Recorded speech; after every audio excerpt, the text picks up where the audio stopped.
ለክብራችሁ አትጨነቁ ነው። ለክብራችሁ አትጨነቁ። አሁን በዚህ ዓለም ላይ ሰው የሚጨነቀው ለምንድን ነው ሲባል ስለ ክብሩ ነው የሚጨነቀው። ይሄኛው ልብስ ትቶ ሌላ የሚገዛ ለክብሩ። ሰው ስለ ልብስ ሲያስብ ምን እንደሚያስብ ታውቃላችሁ? ምን እንደሚያስብ እስኪ ንገሩኝ። ተናገሩ።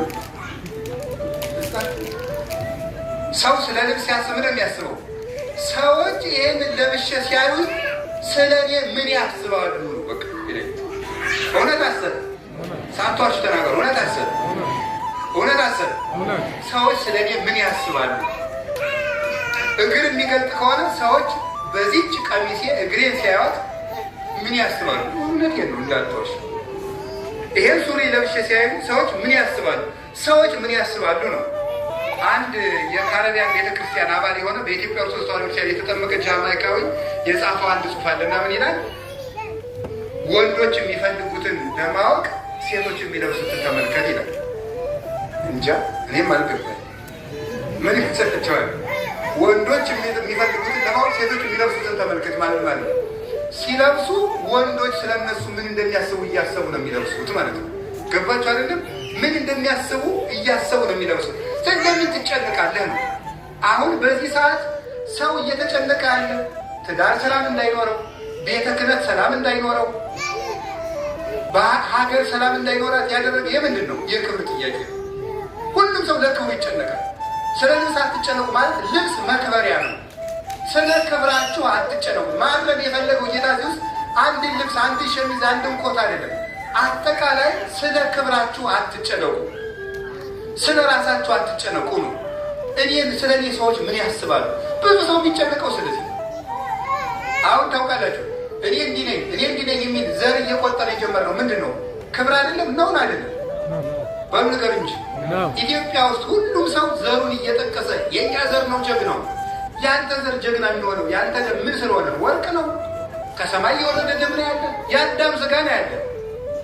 በሆነ ቋንቋ ምክንያት አንተ አማርኛ ስለተናገር ወይም ሌላ ቋንቋ ስለተናገር አንተ ብቻ የተለየ ክብር የሚኖር ምን ስለሆንክ ነው? ደምህ የአዳም ደም ነው፣ ቆዳ የአዳም ቆዳ ነው፣ ዓይንህ የአዳም ዓይን ነው፣ ጸጉር የአዳም ጸጉር ነው፣ የሔዋን እጅ፣ የሔዋን ዓይን፣ የሔዋን ጆሮ፣ የሔዋን አንጀት፣ የሔዋን ኩላሊት፣ የሔዋን ጣፊያ ነው ያለ። ቋንቋ ስለተለየ ተለይተህ አንተ ክቡር የምትሆንበት ምን አለ? ይህን ማሰብ ጨርሶ ትቶታል ሰው። የእኛ ዘር ጀግናው የእንትና ዘር እንዴት መሳቂያ እንደሆነ ታውቃላችሁ። ይሄ ደግሞ ተከትሏችሁ በቤተክርስቲያን ሁሉ እንደሚገባ እርግጠኛ ነው። ውጭ ሀገር ድረስ ተከትሎ አሜሪካ እዚህ ይኖር ይሆናል ያልሰማው። እንዲያው ስለ እግዚአብሔር ብላችሁ ይህን ክብራችሁን ትቱ። ክርስቶስ እንኳን በሀገራችን ባለው ኦሮሚያ፣ ትግራይ፣ አማራ፣ ሌላ እያለ እንኳን ለዚያ ለሮም አንድ ቀን፣ ለእስክንድርያ አንድ ቀን፣ ለኢየሩሳሌም አንድ ቀን ተሰቅሏል? አልተሰቀለም።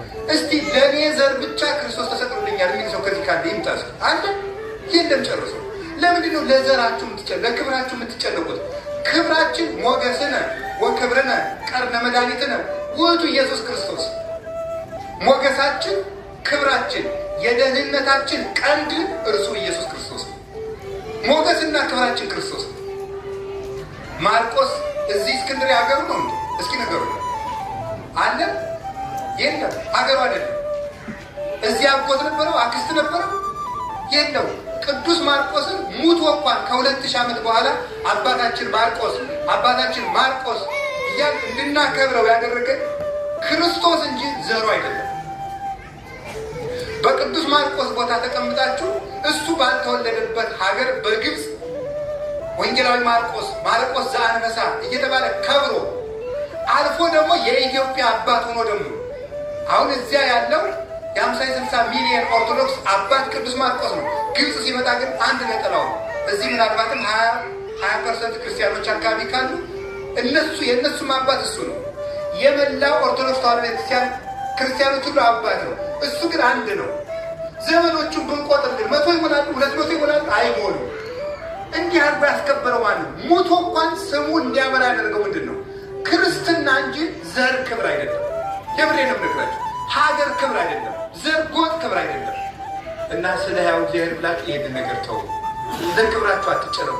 ቢሰድቧችሁ የኔ ዘር ተነካ፣ የኔ ዘር ተሽማጠጠ፣ የኔ ቋንቋ ተሽማጠጠ፣ የኔ አባት ተሰደበ፣ አይድነቃችሁ፣ ትኮነናላችሁ ነው የምላችሁ።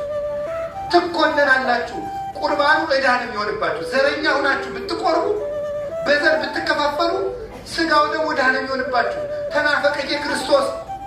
እንደዚያ የምትሉ ከሆነ ክርስቶስ ተከፍሏል ወይ ነው የሚለው ቅዱስ ጳውሎስ።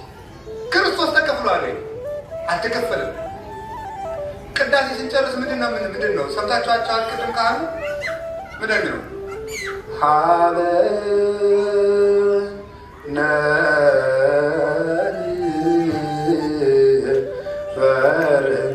በዘዚአከ መንፈስ ቅዱስ በአንተ ህልው ሆኖ በሚኖር በመንፈስ ቅዱስ አንድ እንድንሆን አድርገን። እስኪ በመንፈስ ቅዱስ ነው አንድ እንድንሆን ምን በለና አድርገን።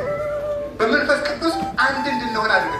ወፈውሰነ በዝንቱ ጵርስፎራ፣ በዚህ ጵርስፎራ፣ በዚህ ቅዱስ ሥጋና በዚህ ክቡር ደም ድንቁርናችን፣ ኃጢአታችን፣ መለያየታችን አጥፍተን እባክህ ጌታ ሆይ አንድ እንድንሆን አድርገን። ቅዳሴ በአንድነት ተጀምሮ በአንድነት ነው የሚፈጸመው። አሃዱ አብ ቅዱስ፣ አሃዱ ወልድ ቅዱስ፣ አሃዱ ውእቱ መንፈስ ቅዱስ። አብ አንድ ነው፣ ወልድ አንድ ነው፣ መንፈስ ቅዱስ አንድ ነው። ይሄ ብዙ ትርጓሜ ያለው። አብ በአካሉ በስሙ በግብሩ አንድ ነው። ወልድ በአካሉ በስሙ በግብሩ አንድ ነው። መንፈስ ቅዱስ በአካሉ በስሙ በግብሩ አንድ ነው። በሁለተኛው ትርጉም አሃዱ አብ ቅዱስ፣ አብ አንድ ነው ማለት ከወልድና ከመንፈስ ቅዱስ ጋር በመለኮት በባህሪ በስልጣን በፈቃድ አንድ ነው። አሃዱ ወልድ ቅዱስ፣ ወልድ ከአብ ከመንፈስ ቅዱስ ጋር በባህሪ በህልውና በስልጣን በፈቃድ አንድ ነው። አሃዱ ውእቱ መንፈስ ቅዱስ፣ መንፈስ ቅዱስ ከአብ ከወልድ ጋር በባህሪ በህልውና በፈቃድ አንድ ነው። አሃዱ ብለን ጨርስና ስጋው ደሙን ካህኑ ፈትቶ ሲሰጠን ሀበል ንህበር በዘዚአከ መንፈስ ቅዱስ፣ አቤቱ በአንተ ህልው ሆኖ በሚኖር አብ ወልድ በመንፈስ ቅዱስ እስትንፋስነት አንድ አምላክ ሆናችሁ እንደምትኖሩ እኛ ብዙ ህዋሳት ብንሆንም በቅዱስ ቁርባን አንድ እንድንሆን አድርገን። እግዚአብሔር ሁላችንም አንድ እንድንሆን ይርዳል። ስለዚህ አንድ እንድንሆን የሚያደርግ ለምንድን ለክብራችን ሳንጨነቅ ስንቀር። እስቲ ባልና ሚስት የምትጨቃጨቁበትን ተመልከቱ። የተጋባችሁ ታውቃለን። የምትጣሉት ለምንድን ነው? ለክብራችሁ ስለምትጨነቁ። እንደዚህ አላለኝም፣ እንደዚህ አላልከኝም፣ እንደዚህ አላረከኝም፣ እንደዚህ አላረከኝም፣ እንዲህ ሳይለኝ፣ እንዲህ ሳትለኝ፣ እንዲህ ብላኛ፣ እንዲህ ይሁን። ለምንድን ነው? ለክብር መጨነቅ ነው። አንድ አባት አንድ መነኩሴ ሄዶ ሰደበዋል። እንዲህ ብሎ ሰደባቸዋል። መነኩሴው ድንጋይ አለ። የድንጋይ ያህል ማዕረግ ግን ይኑር ወይ? ቤተ ክርስቲያን የሚታነጽበትን አይ አለ። አህያ ነው። የአህያን ያህል ክብር ለኔ ጌታን በሆሳዕና ይዛ የዞረች ወይ ጉድ! እንዲህ ያለ ድሌት አግኝቼ መጨረሻ ነው የሚለው ጠፍቶ ጥሎት ሄደ። ስድብ አልቆበት ማለት ነው። እስቲ ስድብ ከእናንተ እንደታርጋ የተለጠፈበት አንድ ውስጥ አንድ የተሰደባችሁ ስድብ አለ እስካሁን? ምን አስጨነቃችሁ? ክርስቶስ ተሰድቦ የለም። ትዳሩን የሚበትነው ምንድን ነው? ለክብር መጨነቅ። እኔ ያልኩት ይሁን ነው። ሁለት መነኮሳት በግብፅ ሲኖሩ ሰይጣን አንድ ቀን በር ላይ አንዲቱን ወፍ ለአንዱ መነኩሴ ጥቁር ለአንዱ መነኩሴ ነጭ አድርጎ አሳያቸው። አባ አያታችን ነጭ ነን እንዴ? እውር አረጉ እንዴ? ጥቁር ናት። እንግዲህ እኔ እውር ነኝ፣ ነጭ ናት። ተያይዞ ዱላ ገጠሙ። ቅዱስ ሚካኤል መጥቶ እባካችሁ ወፊቱ አንድ ናት፣ አይናችሁን ሰውሮባችሁ ብሎ አስታርቃቸው ይላል። ስንት ዓመት በፍቅር የኖሩት አንዱን ጉዳይ እንደዚያች ወፍ ለባልየው ጥቁር ለሚስቲቱ ነጭ እንዲህ ነው ታደርገዋለች። እንግዲህ አንተ ታደርገዋለህ። እስቲ ማን ድር በቃ ትዳሩ ጦር ሜዳ ይሆን እንዲህ እንዳይሆን ለክብራችሁ አትጨነቁ። ውሳኔ ትክክለኛ ውሳኔ መወሰን ከፈለጋችሁ ከራስ ወዳድነት መውጣት አለባችሁ። የኔ ሊሆን የሚፈልግ ሰው ካለ ራሱን ይካድ ነው። አሁን እንግዲህ እነዚህ ሙሽሮችም እየሰበክን ነው። እንግዲህ በዚህ ሰምታችኋል አይደለም? አዎ ትዳሩ ጥሩ የሚሆነው ምንድን ነው ሲባል የሚሆነው ምንድን ነው? ባልየውም ራሱን ከካደ ሚስቲቱም ራሷን ከካደ እኔ ያልኩት ይሁን ማለት የትዳር ጠንቅ ነው። እንዳትስማሙ ያደርጋችሁ ይሄ ነው። መጨነቅ ለክብራችሁ መጨነቅ ነው። ቤተ ክህነቱ ውስጥ ሰላም እንዳይሆን ያደረገው ምንድን ነው? በቄስና በዲያቆን መካከል ምንድን ነው? ለክብር መጨነቅ። ዲያቆኑ ለክብር ይጨነቃል፣ ቄሱም ለክብር ይጨነቃል። እኔ ማለት ነው ሌሎችም ቄሶች እንዳሉ እኔ ለክብር መጨነቅ። እኔ ስነሳ እኔ ስመጣ ዲያቆኑ ሳይሳለም ሲቀር መቆረፍ፣ ሳይነሳ ሲቀር መቆረፍ። ዲያቆንና ቄስ ደግሞ አንድ ነው። ሴት ዲያቆንና ሴት አንድ ነው። ሴት ባሏ የሚያናድደውን ነገር ካወቀች ሲያመሽቃት ያንን ነው የምታደርገው። ሲያናድዳት ያንን ነው የምታደርገው። ዲያቆኑ አለቃው የሚናደዱበትን ነገር ካወቀ ሁልጊዜያችን ነው የሚያደርገው። ለምሳሌ እሳቸው ሲገቡ ሳይነሱ ሲቀሩ የሚነዳቸው ከሆነ ውጭ እንደዚሁ እንደ ሰይጣን እንደዚያ የሚያደርግባል። አረ ዝም ማለት ነው። ሳይናደዱለት ከቀሩ ሁለተኛ ቀን አያደርገው። ለክብር ካልተጨነቅን፣ ለክብራችን ካልተጨነቅን ሰላም ይነግሳል። ቤተ ክርስቲያናችን እየለያት ያለ ሀገራችንም ሰላም እንዳትኖር ያለ ለክብር መጨነቅ ነው። ተሰደን እንኳን እንዳንስማማ የሚያደርገን እናንተንም ሌሎች ወንድሞቻችንም እንዳንስማማ የሚያደርገን ለክብር መጨነቅ። ተመልከቱ፣ አሁን እግዚአብሔር የተወለደ የት ነው? ኢየሩሳሌም። ኢየሩሳሌም ትልቁን የህይወት ክብር መላካዊ ህይወት ምንኩስናን የጀመረው የት ነው? ግብፅ ነው። ሰው በዘር ጸጋ አይሰጠው። ግብፅ ምኑ ናት? ለእግዚአብሔር ለባዕድ ነው በረከቱን የሰጠ። ሰው የሚከብረው እግዚአብሔርን በተቀበለ መጠን እንጂ በስጋው የከበረ አንዳችም የለም።